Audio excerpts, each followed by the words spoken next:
bought my first home without a real estate agent. Literally just on my own.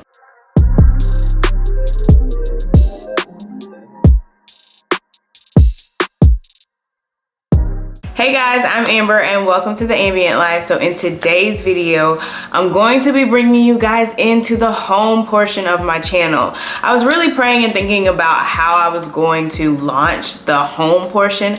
I already have travel vlogs and you guys know natural hair is there, but I was like, how do I start off the home portion of my channel? And when I was thinking about it, I was like, I don't want to just limit myself to home decor. I want to talk about all things home. So we are starting off with the Millennial home buyer series. If you're interested in hearing how, you guys see the title, it's not clickbait. I did buy 2 homes during a pandemic.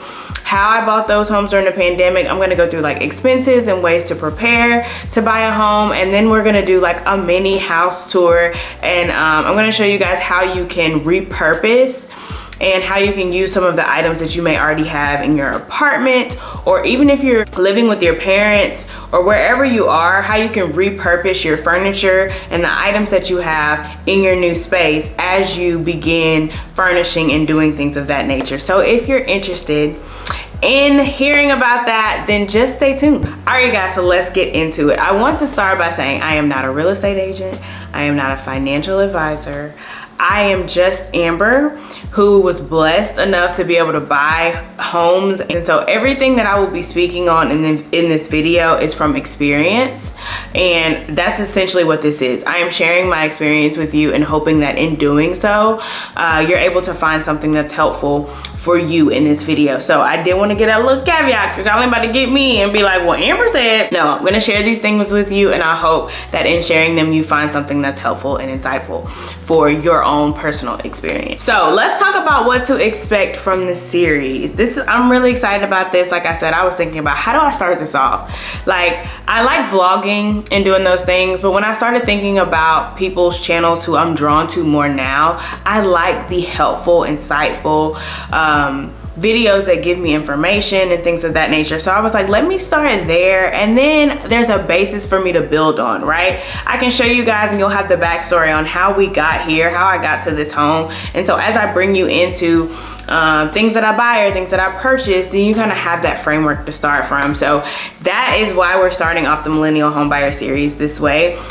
So that's what this first video is. I'm going to share a little bit of my testimony with you guys. I'm going to share with you guys how I bought 2 homes during the pandemic and some of those things. And then in the second video, I'm going to go all things expenses and preparation. Again, my experience may not be exactly like yours, but I hope that in sharing some of the expenses and costs that I ran into, how I saved and stewarded my money well to be able to be in a position to be approved and pre-approved for a home. So those are the things that I'm going to share with you in the second video. And then in the last video, I'm excited about this, I'm going to do like an MTV Cribs version of sharing my house with you. One thing that I did that was very helpful was it can be overwhelming purchasing a home and feeling like you have to furnish it, especially if you are, you know, have a big home and you're coming from a 1-bedroom apartment. It just feels like a huge undertaking to be able to furnish a home completely. And now I've got 3 bedrooms instead of 1, and now I have a dining room. And so I want to share with you guys ways in which I've done that. This home I have been in for 2 years and it's not technically fully furnished, meaning it doesn't have new furniture in it. I'm utilizing a lot of the pieces from my first apartment when I first moved out of college and got my own place. That furniture is still here until I can get to a place where I'm able to, you know, replace items and get new things. I show you how you can repurpose those. So that'll be the last video in this series. So I am going to share with you guys a little bit of my testimony, and I call it a testimony because I am a believer, and so I want to start off with that framework. I'm going to give you guys some great tips throughout this series, but I would be doing you a disservice if I did not talk about the real sauce behind all of this, which is prayer and seeking the Lord. And so when I say things like testimony and I prayed about it, that's very intentional. But I do believe even if you aren't a believer, you would be able to get things from this series that would be helpful for you in purchasing a home. So my testimony, let's get into it. I really did buy 2 homes during the pandemic. I purchased my first home, which was a townhome, in January of 2021. And then I purchased my current home that I live in April of 2021. I closed on January 15th and on April 4th.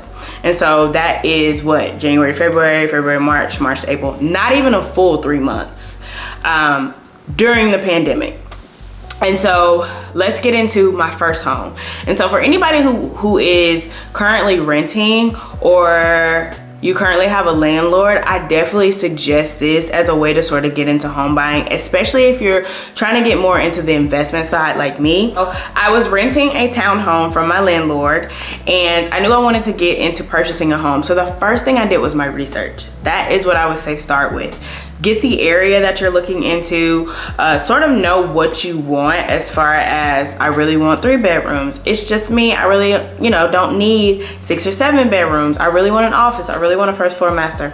And start looking at your area and get an idea of where you would want to be. And I think that's really helpful, especially when you start partnering with a real estate agent or someone who can kind of walk you through and bring those things to you.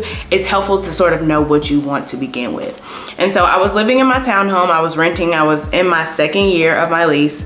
And I really sort of been praying about like just marriage, really, honestly.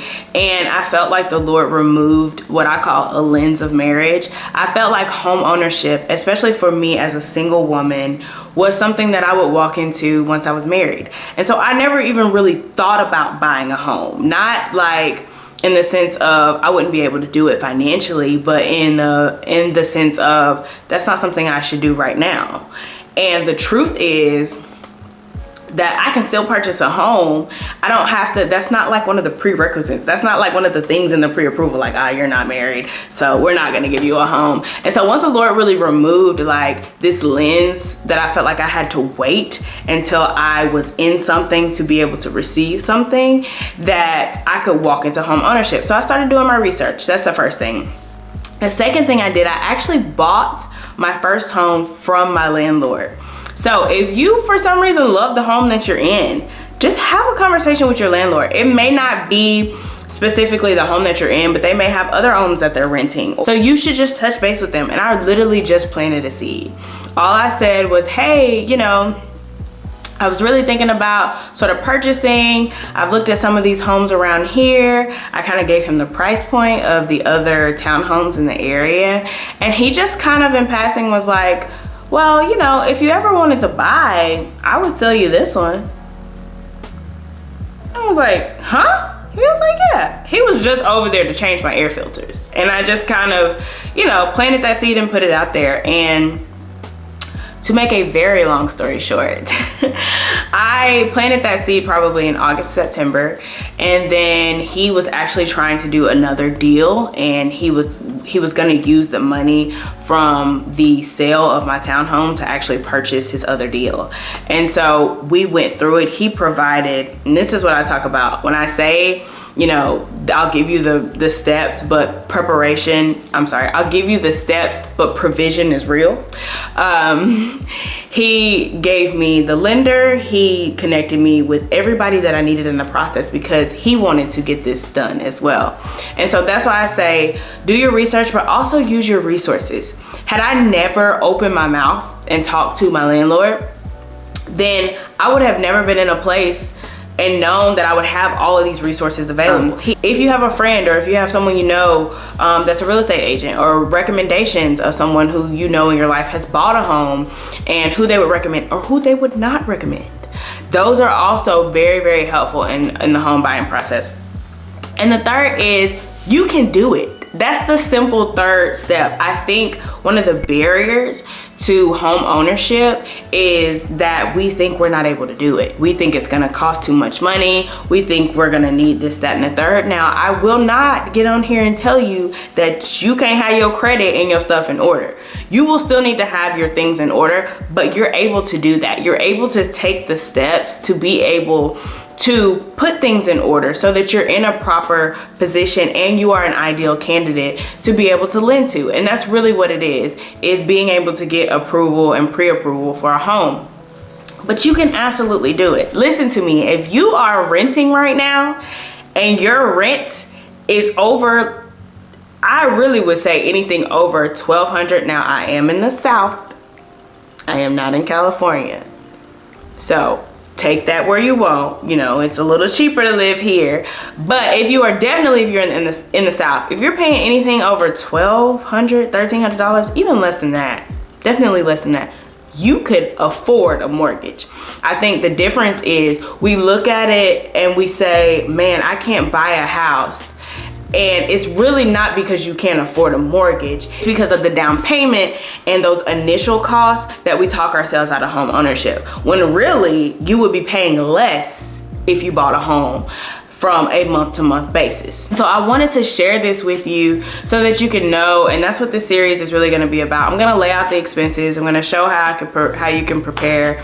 But I also wanna show you a different way of doing this, that you don't have to furnish the home all at once. You don't have to, you know, hire somebody to redo this, that, and the third, and putting these things up. Like, this is gonna be very like practical. Maybe some people may call regular, but I think it's helpful. So that's why I wanted to do this. I think a lot of times we take in content and subconsciously we begin to think like, oh, I'm not gonna be able to do that because look at her, she's furnishing her whole downstairs in this one vlog. When in actuality, she may not have done it all at the same time, or maybe she did. But either way, like, I wanted to be a person that comes on here and says, I've been in my house for 2 years and I still don't have blinds upstairs. But you see, I show this and I'm sitting with the pictures and the couch and the colors, and I'm gonna share with you my downstairs. But baby, the upstairs ain't done, and that's okay. I'm still in a home and I'm not house poor, and I'm able to afford my mortgage, and I've gotten these spaces down here that people frequent and they come in. I have my guest room done, but it has taken time. Don't talk yourself out of it. Just start making those steps, doing those things. If you're a believer, pray, like seek the Lord and like the timing and how. And I'm telling you, provision is real. Provision is real. Provision is real. Especially when you're in his will. Okay. So that is that. You can absolutely do it. So after having that conversation again, he connected me with everything. I didn't even use a real estate agent for my first purchase. I did not have a real estate agent. He connected me with the lender, the bank. Like, I went through the whole, I just really realized that sitting here right now. I bought my first home without a real estate agent. Literally just on my own. Just, yeah, not on my own. Amen. But, you know, without another person or a real estate agent. I don't recommend that, but I'm just, as I'm thinking about it, I'm like, wow, I really did. Like, I really did that. So yeah, bought that, closed on that home. I did save up and I was able to pay, you know, for my down payment without having to pull from any 401k or anything like that. I was able to just cut back some expenses, save, and be able to purchase or have the down payment for my first home in about 4 or 5 months. So, and I'll talk more about like what I did specifically to save, which I think will be really helpful in my second video, in the next video, which if it's up, I'll have it linked above. But if not, just look out for that next week. About how I saved. But purchased that home in January of 2021, middle of January, and then I immediately started thinking, okay, how do I turn this into a rental? And so that's why I bought 2 homes. My first home is currently a rental, and I have a tenant in it right now. But I was able to get into this home 3 months later. And again, I would be doing y'all a disservice if I, you know, I'm sorry. If you don't want to hear this, then this ain't the channel for you. But the Lord really made a way. Like, he really did. And he lined up the things that were needed and necessary in order for me to walk into this home. So let's get into this home. So not immediately, I sat in and enjoyed the reduction in mortgage. My goodness.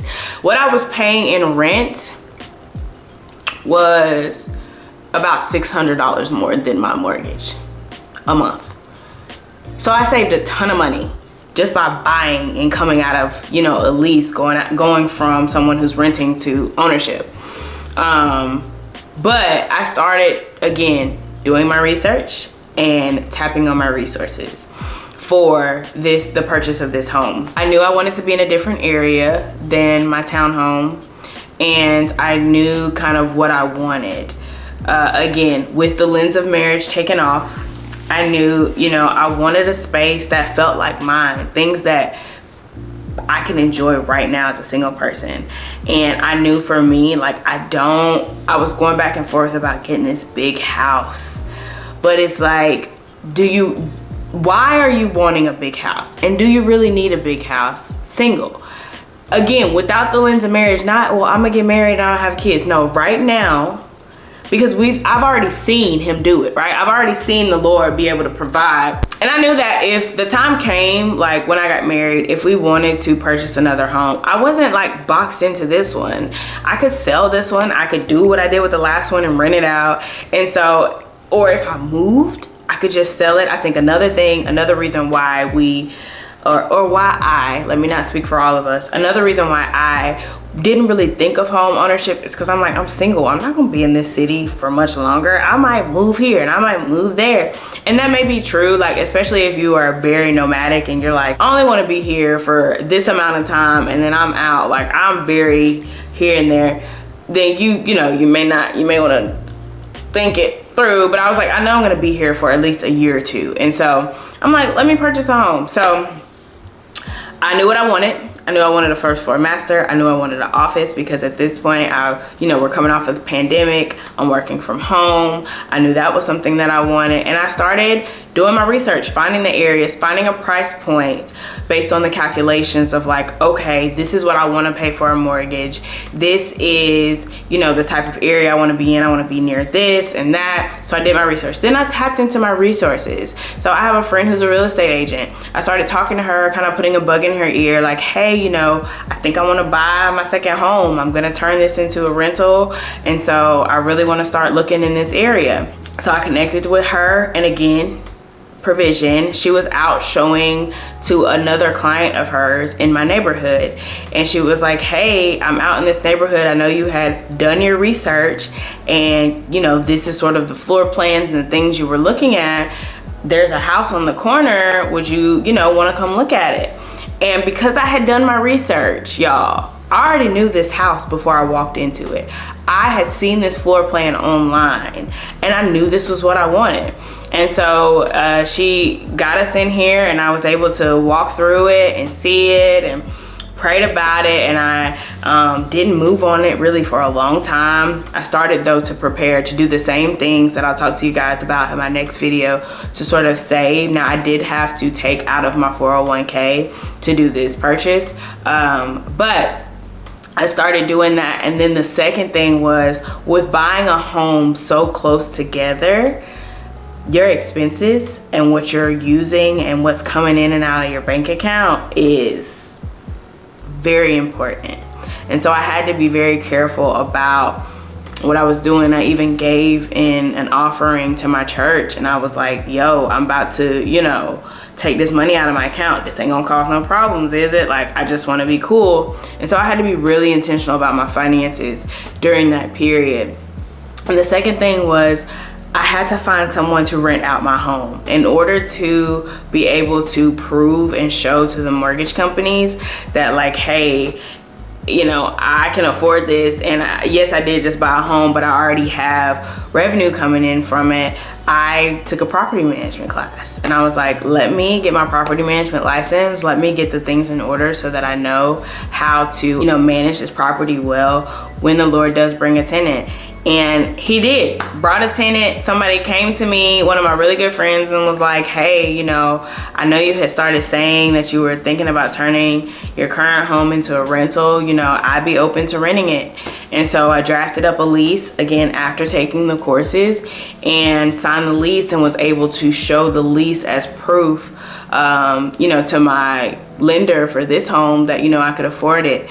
And so it was wild, but it was a lot of prayer. It was a lot of preparation and sort of doing those steps ahead of time, so that when and if things did present themselves, like, you know, getting a tenant and drafting up a lease, or you know, knowing what I wanted in the home and the price point, when those things were presented with me, I had already done the research that I needed in order to be in a good place to make a sound decision, or even a sound business move. And so that, yeah, I bought this, closed on this April 2021. It is currently February 2023, and I've been out here for almost 2 years. And so it's been an extreme blessing, but I knew when I was going to, like I said in the beginning of this video, open this up to talk about like my home, that this is really where I wanted to start. Like, I wanted to give y'all a background. I wanted to give y'all encouragement, especially if you're young and single, if you're a millennial and you're single, and you know, you've just been renting, you've never thought about it, or you've heard it, but you've kind of just dismissed the idea because you're like, there's no way I can do that. Like, financially, I can't do that. I'm not in a place to do that. Like, you can. And I want this to be an encouragement to you. And I pray that during this series, some things that I share, especially in the next video when I talk about finances and expenses and how to sort of prepare financially, because I know that is a big portion of why is financially we don't feel like we can do it. But I also wanted to share that I think a lot of it was my mental, it was my mindset, that I didn't even really consider it because I was like, I hadn't seen it. One, which is another reason why I'm making this video. I had never seen someone my age, single, buy a home. Well, I had seen one person, but it's not something that I saw often, right? Most people wait till they're married and they buy a home, or they wait till they're married and they build a home together. And so because I hadn't seen it as well, it wasn't really something I thought about, which is another reason why I wanted to start it off this way, to sort of open up your minds and say, yes, I can do this. Like, I can absolutely do this too. And so yeah, I hope that y'all like this video. If you did, please give it a thumbs up, y'all. I'm sensitive about this because this is like the new version of me that I'm opening into. So please, if you found anything in this video helpful, give me a thumbs up, drop it in the comments. You know, let me know what you think. Let me know if you too have thought that way, like, I gotta wait till I get married to buy a home, or you thought that financially it's just so much, you know, that you have to do. Let me know in the comment section below. And if you're not subscribed to The Ambient Life and you enjoyed this video, I'm gonna be sharing more videos in this home buyer series, so please go ahead and hit that subscribe button. Also hit that bell so you're notified when I post a new video, and I will see y'all in my next one. Bye. Or when I get married and have a family, if we want, golly. Whew. Can't talk. Hey guys, I'm Amber and welcome. It just feels like this giant, what is the word I'm looking for? Not battle. But even if you're not, this would be helpful. So I feel like, no, we're here now. We done recorded all of this. Baby, this is gonna roll. If you have any questions, no, we've got to start this all the way over, like, girl, boo. So if I need a break, I'm gonna stop this. Jeez.